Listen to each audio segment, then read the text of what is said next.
All exam GK question. प्रश्न पहिला, Indian opinion हे वृत्तपत्र कोणी सुरू केले होते? तर महात्मा गांधीजींनी. प्रश्न क्रमांक आहे 2, महाराष्ट्रातील कोणते ठिकाण स्ट्रॉबेरी लागवडीसाठी प्रसिद्ध आहे?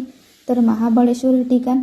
प्रश्न क्रमांक 3, राज्यातील मंत्र्यांचे वेतन व भत्ते ठरवण्याचा अधिकार कोणाला आहे? तर राज्य विधानसभेला आहे. प्रश्न क्रमांक 4, महाराष्ट्र स्थापनेचा सुवर्ण महोत्सव कोणत्या वर्षी साजरा करण्यात आला? तर 2010. प्रश्न 5, सामान्य संघराज्य पद्धती कोणत्या पद्धतीचे विधिमंडळ असते? तर द्विगृही.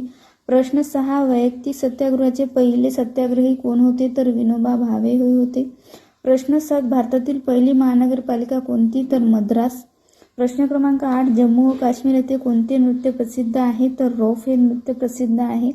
हे होते ऑल एक्झामचे GK क्वेश्चन. हे तुम्हाला एक्झाममध्ये वन लाइनर किंवा विधानांच्या स्वरूपात विचारले जाऊ शकतात. व्हिडिओ जर आवडला असेल तर व्हिडिओला लाईक करा, शेअर करा आणि सबस्क्राईब करायला विसरू नका. धन्यवाद.